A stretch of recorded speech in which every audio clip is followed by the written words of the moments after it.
Hello friends, எல்லாரும் எப்படி இருக்கீங்க? இந்த மாதா புயல் வந்துட்டு போனதும் போச்சு.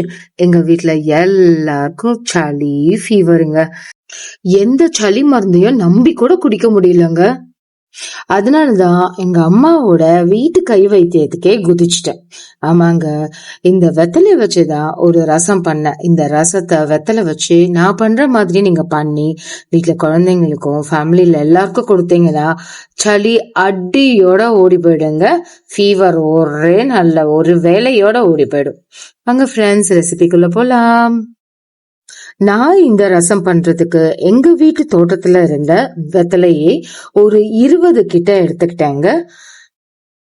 உங்க வீட்டுல வெத்தலை கொடி இல்ல அப்படின்னா பக்கத்துல இருக்கிற ஏதாவது ஒரு பாய் கடையிலயோ இல்ல ஏதோ ஒரு நாட்டு மருந்து கடையிலயோ ஃப்ரெஷ்ஷா வெத்தலை வாங்கிக்கோங்க.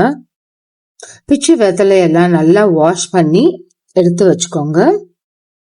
ஒரு அடி கனமான பாத்திரம் எடுத்து அதுல ஒரு 3 பெரிய தக்காளி, ஒரு சின்ன பால் அளவுக்கு புளியை வாஷ் பண்ணி அதுல போட்டுக்கோங்க. அப்புறம் நம்ம ஆல்ரெடி வாஷ் பண்ணி வச்சிருக்க வெத்தலைய கொஞ்சம் கட் பண்ணி அது கூட ஆட் பண்ணி ஒரு 3 கப்பு தண்ணி விட்டு அது கூட 1 ஸ்பூன் மஞ்சத்தூளும் ஆட் பண்ணி அது கூட 1/4 ஸ்பூன் பெருங்காயத்தூளும் ஆட் பண்ணி அடுப்புல வேக வச்சிடுங்க.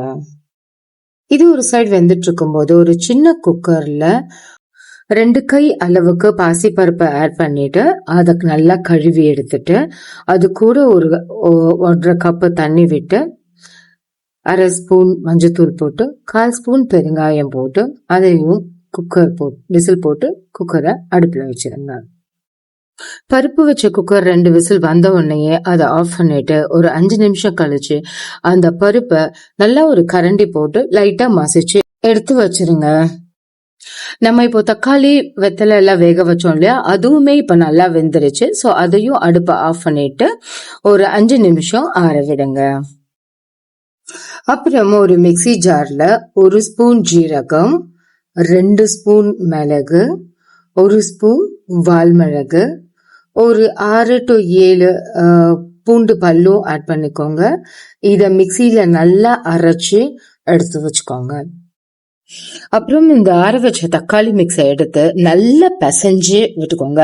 அந்த வெத்தலை இருக்கு இல்லையா, அதெல்லாம் நல்லா மசியணும். அதுவும் இந்த தக்காளியுமே நல்லா மசியணும். ஸோ அதை நல்லா பிசைஞ்சு உள்ள நம்ம புளியும் ஆட் பண்ணோம். ஸோ எல்லாம் சேர்த்து நல்லா பிசைஞ்சு மசிஞ்சு வர மாதிரி நல்லா பிசைஞ்சு எடுத்து வச்சுக்கோங்க. அது கூட நம்ம ஆல்ரெடி அரைச்சி வச்சிருக்க அந்த பூண்டு மிளகு அந்த மிக்ஸையும் ஆட் பண்ணிக்கோங்க. அதுக்கப்புறம் ஒரு ஸ்பூன் உப்பு ஆட் பண்ணி நல்லா மிக்ஸ் பண்ணி கரைச்சி வச்சுக்கோங்க. இது கூட நம்ம ஆல்ரெடி வேக வச்சு வச்சிருக்க இந்த பருப்பு இருக்கு இல்லையா, அதையும் ஆட் பண்ணி அது கூட சேர்த்து நல்லா அந்த பருப்பு பாத்திரத்தை கழுகி அதுக்கான இந்த தண்ணியையுமே இது கூட ஆட் பண்ணி நல்லா கரைச்சி வச்சிடுங்க. இப்ப உப்பு டேஸ்ட் பார்த்துட்டு உப்பு பத்தலைன்னா ஒரு ஸ்பூன் உப்பு ஆட் பண்ணிக்கோங்க. அப்புறம் இந்த உப்பு கரையிற வரைக்கும் நல்லா கரைச்சிட்டு இது கூட 1 ஸ்பூன் நாட்டு சர்க்கரையும் ஆட் பண்ணிக்கோங்க. நாட்டு சர்க்கரை ஆட் பண்ணி நீங்க கரைச்சிட்டு வாயில ஊத்தி பாத்தீங்கன்னாலே அந்த டேஸ்ட் கரெக்டா வந்துடும். அதுக்கப்புறம் வீட்டுல கொத்தமல்லி இருந்தா ஒரு தலை கொத்தமல்லியும் எடுத்து பொடியா நறுக்கி அதையுமே சேர்த்து ஒரு பிசைஞ்சு விட்டு கரைச்சி விட்டுக்கோங்க. இப்ப ரசம் ரெடி ஆயிடுச்சு. அடுத்து தாளிக்க வேண்டியதுதான்.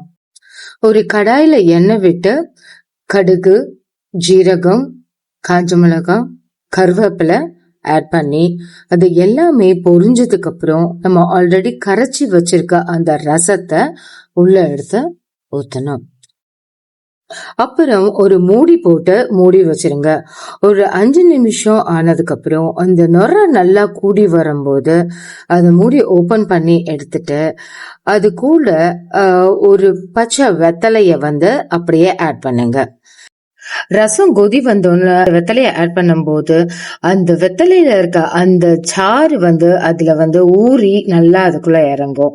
அது இன்னுமே உங்களுக்கு அந்த ரசத்துல ஒரு ஸ்ட்ராங்கான அந்த ஃபிளேவர் கொடுக்கும். அது மட்டும் இல்லாம ரொம்ப கொதி விடாம இதை எடுத்து சர்வ் பண்ணும் போது உடம்புக்கு ரொம்ப நல்லதுங்க. இந்த ரசம் ஒரு 2 நிமிஷம் கூட அடுப்புல நீங்க அடுப்பை ஆஃப் பண்ணிட்டு அப்படியே இந்த சூட்ல விட்டு அதுக்கப்புறமாட்டே நீங்க இந்த ரசத்தை கொடுத்துடலாம். இந்த ரசம் ஒரு 2 நாளா கண்டினியூஸா குழந்தைங்களுக்கோ இல்ல ஃபேமிலியில எல்லாருக்கும் நீங்க கொடுத்தீங்கன்னா 3வது நாள் கம்ப்ளீட்டா அந்த சளி அவங்களுக்கு இறங்கி எல்லாமே மோஷன்லயே வந்துடும். நீங்க எக்ஸ்ட்ரா டானிக்கோ மெடிசனோ எதுவுமே கொடுக்க வேண்டாம். இது கூட நீங்க பச்சை தண்ணி குடிக்க விடாம வெறும் சுடு தண்ணி மட்டும் கொடுத்துட்டு இருந்தீங்கன்னா போதும், அவ்வளோ டிஃபரன்ஸ் தெரியும். இந்த ரசத்தை ட்ரை பண்ணிட்டு எப்படி இருந்துச்சு அப்படிங்கறத உங்க கமெண்ட்ஸ்ல எனக்கு சொல்லுங்க. இதே மாதிரி ஒரு நல்ல ஹெல்த்தியான ரெசிபியோட உங்களை நான் அடுத்து சந்திக்கிறேன். என்னோட சேனல் பிடிச்சிருந்ததுன்னா லைக்கும் சப்ஸ்கிரைபும் பண்ணுங்க. Thank you so much friends. பாய்.